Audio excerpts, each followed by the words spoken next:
Selamat datang di channel Cerita Cinta. Channelnya cerita cinta romantis. Apa kabar sahabat cerita cinta? Semoga senantiasa diberikan kesehatan. Disclaimer. Cerita ini hanya fiktif. Jika ada kesamaan tokoh, tempat dan cerita, itu hanya kebetulan semata. Tidak ada unsur kesengajaan. Sebelum lanjut mohon dukungannya dengan like dan subscribe dulu. Suamiku dilamar janda kaya. Bagian ke-65. Mantan ibu mertua berhasil menjambak rambutku. Kutahan sakit itu demi melindungi Nek Ayang. Lepaskan Nenek Ning. Biar nenek lawan perempuan itu. Perintah Nek Ayang mencoba melepaskan diri dari pelukanku. Tidak Nek. Nenek enggak akan tahan. Tulang nenek bisa remuk dihantamnya. Bening enggak mau nenek kenapa-napa. Tolakku mengeratkan pelukan. Tapi Dee jambakin rambut kowe Ning. Biar Nek. Bening tahan kok. Asal jangan nenek yang disakiti. Ya Allah Ning. Kowe ikunduk. Ucap Nek Ayang terharu. Lepaskan rambut Bening. Sebuah suara yang sudah sangat ku kenal tiba-tiba terdengar. Sontak jambakan di kepalaku lepas. Sini. Lepaskan nenek. Biar aku yang melindungi. Ucapnya padaku seraya merengkuh tubuh renta Nek Ayang dari pelukanku. Kowe datang lang. Lirih Nek Ayang dengan mata berkaca-kaca. Aku merasa sangat lega sekarang. Nek Ayang sudah berada di tangan yang aman. Entah bagaimana dan kapan datangnya. Mas Elang tiba-tiba saja sudah ada di tempat ini. Jangan-jangan dia memang sudah ada di sini sejak awal tadi. Bahkan mungkin saja sejak persidangan belum dimulai. Tapi dia sengaja menyembunyikan diri. Artinya, Mas Elang masih begitu perhatian padaku. Begitukah? Kalau memang iya, buat apa dia melakukan itu? Atau, ini hanya harapanku saja? Ah, kenapa aku masih berharap dia peduli padaku? Bening, jangan ngawur. Dia sudah tak peduli padamu. Dia datang demi neneknya, bukan demi kamu. Aku bermonolog. Au, teriakku tiba-tiba karena kaget. Kembali kurasakan jambakan di kepalaku. Entah siapa pelakunya kali ini. Sekarang aku sudah bisa melawan. Nek Ayang sudah aman bersama Mas Elang. Refleks kaki kananku menerjang ke arah belakang dengan sangat kencang. Jambakan di kepalaku terlepas seiring dengan suara jerit kesakitan. Au, kakiku patah. Teriaknya kencang. Kutoleh ke belakang. Mantan ibu mertuaku terduduk di tanah sambil memegangi tulang kering di lututnya. Sakit. Kakiku patah. Ini, patah. Ini pasti patah. Bening, awas kau. Sakit, rintihnya. Lalu memaki aku, sambil meniup-niup lututnya. Mbak Ambar dan Mbak Sekar gegas menghampirinya. Bengkak, waduh ini langsung bengkak. Bening, apa yang kau lakukan pada Mama? Mbak Ambar melotot tajam kepadaku. Seperti yang Mbak lihat, aku menerjangnya. Sahutku tetap tenang. Kau harus bertanggung jawab. Obati Mama, bawa dia ke rumah sakit. Tuntutnya yang diiyakan oleh Mbak Sekar. Hahaha, dasar keluarga Oden. Ibumu yang menyerang. Dia juga yang kesakitan. Tapi Bening yang harus tanggung jawab begitu. Mas Elang terkekeh sinis. Mau memeras Bening iya. Jangan harap. Sedikit saja kalian mencoba mengganggu apalagi mengancam Bening. Kukirim kalian semua ke penjara. Paham? Ancam Mas Elang lagi. Semua terdiam. Hanya ibu mereka yang masih meringis kesakitan. Ayo pulang. Titah Mas Elang menoleh ke arahku seraya membimbing Nek Ayang menuju parkiran mobil. Aku mengikutinya. Bening, tunggu Ning. Seseorang memanggil namaku. Suara yang sangat kukenal. Mas Elang menghentikan langkah. Aku mengikutinya. Berbarengan kami menoleh ke sumber suara. Mas Sigit tengah berjalan menghampiri kami. Langkahnya panjang-panjang. Aku sudah berpisah dengan Yosa. Kita rujuk ya, Ning. Demi anak-anak. Kamu mau kan sayang? Bujuknya. Kini dia berdiri tepat di hadapanku. Sedikit pun tak ada rasa malu. Begitu lancar mulutnya memanggil. Sayang, kepadaku. Tak sadar kutoleh ke arah Mas Elang. Ternyata dia pun refleks menoleh ke arahku. Tatapan kami beradu. Saling mengunci untuk beberapa waktu.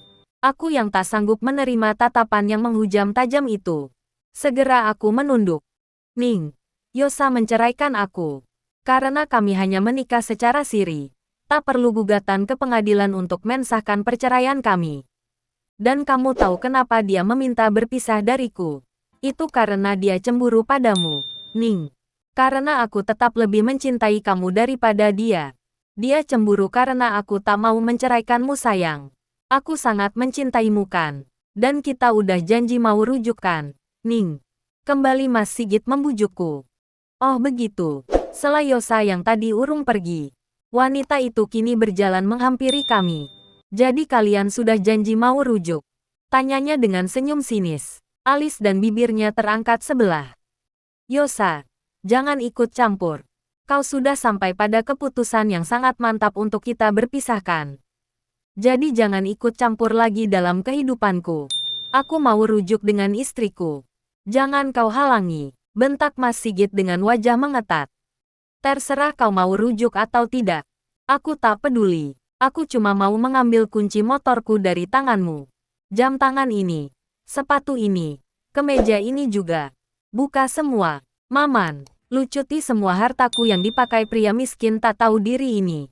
Yosa memanggil pengawalnya. Dua orang pria tegap segera menjalankan perintahnya. Enggak bisa. Kau sudah menghadiahkan semua ini kepadaku. Kau tidak bisa mengambilnya lagi Yosa. Serga Mas Sigit menolak saat kedua pria suruhan Yosa melucuti pakaiannya. Hadiah itu tetap akan menjadi milikmu, bila kau setia. Tapi kalau kau berkhianat, maka semua akan aku ambil lagi. Lepaskan semua. Kemeja itu juga. Itu semua milikku. Celana panjangmu biarlah. Tak tega aku melihat kau telanjang.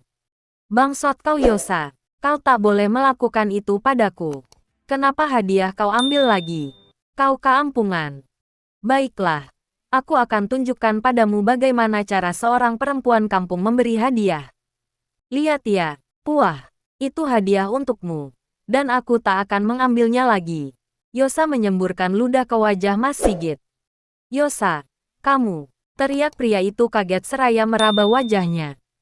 Kita impas. Selamat tinggal, ucap Yosa. Senyum penuh kemenangan merekah di sudut bibirnya. Aku tahu senyum itu untuk mengobati sakit hati yang sebenarnya. Pergi kau. Aku tidak akan merasa kehilanganmu. Bening selalu ada untukku. Kami akan kembali bersatu. Iya kan Ning? Serga pria itu menoleh kepadaku. Kamu sudah punya rumah makan yang laris dan terkenal. Aku akan membantumu mengembangkannya. Kita akan bahagia bersama anak-anak sayang. Imbunya mencoba merangkul leherku.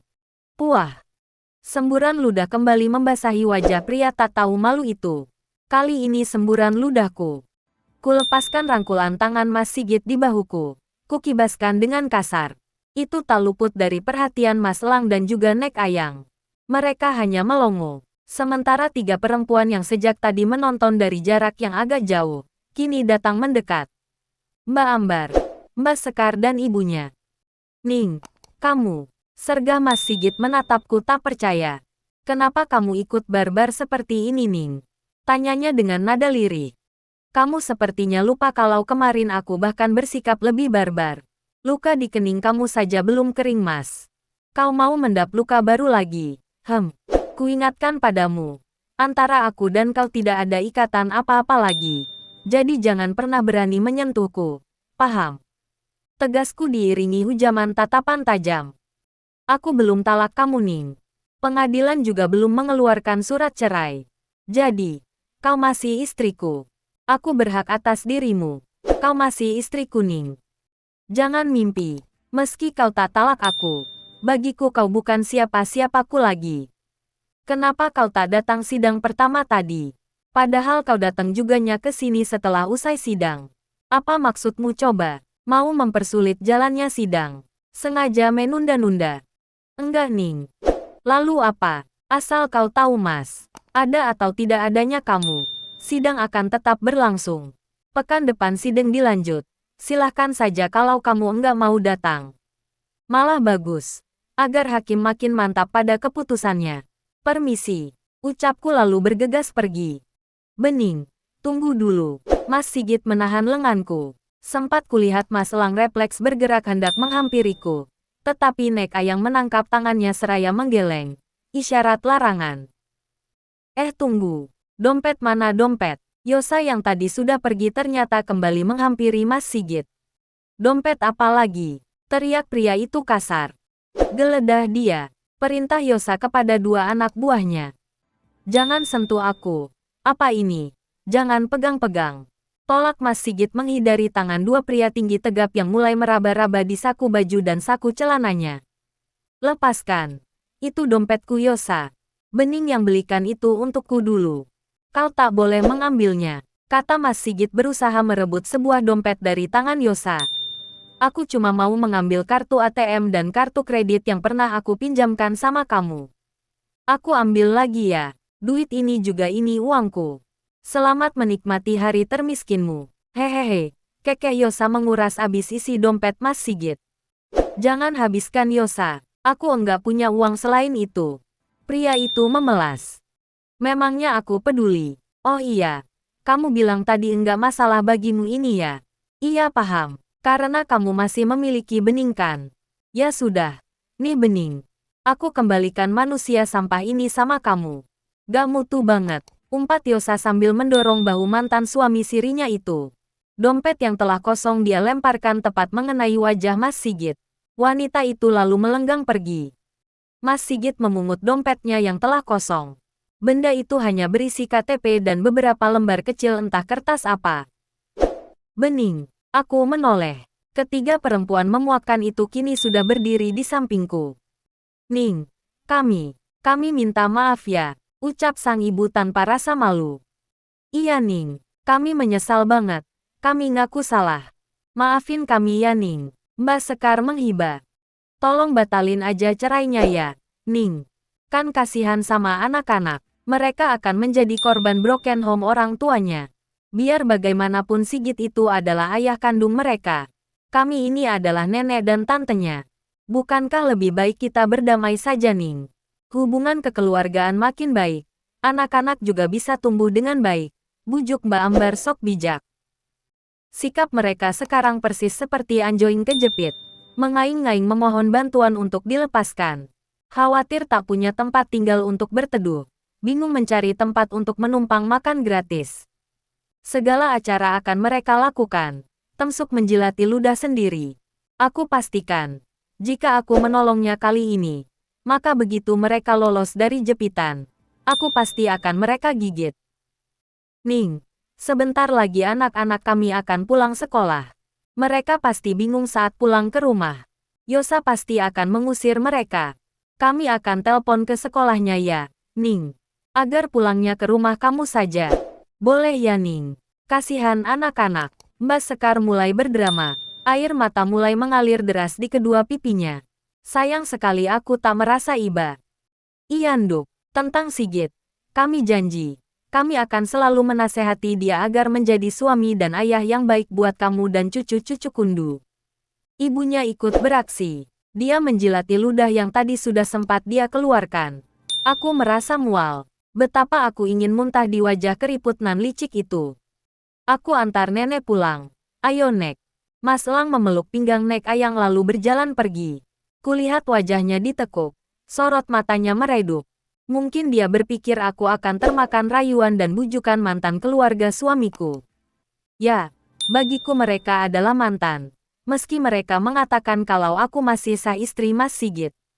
Tetapi bagiku tidak. Nek Ayang pun mengikuti langkah kaki Mas Lang.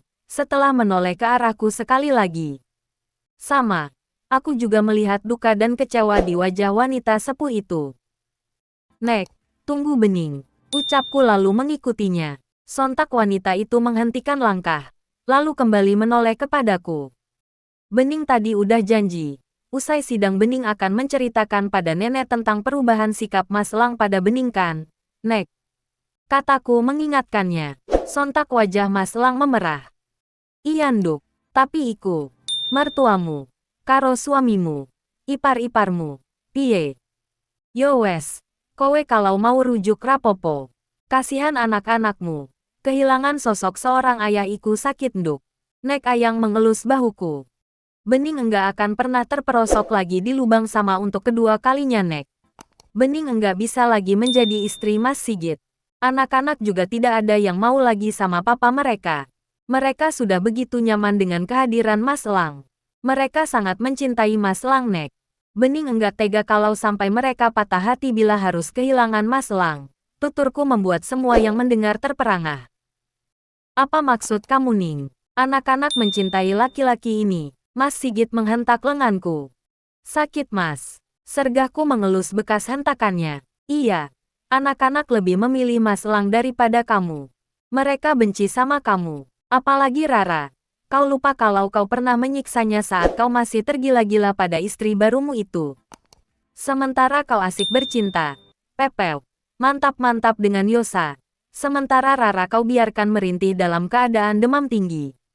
Rara bahkan trauma sampai sekarang bila ingat sama kamu. Ketusku tanpa tedeng aling-aling. Alasan. Kau jujur saja, Bening. Anak-anak yang jatuh cinta pada laki-laki itu atau kau? Teriak Mas Sigit menunjuk wajah Mas Elang.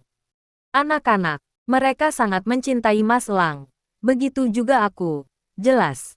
Tegasku tak berpikir panjang. Buat apa memikir ke sana kemari?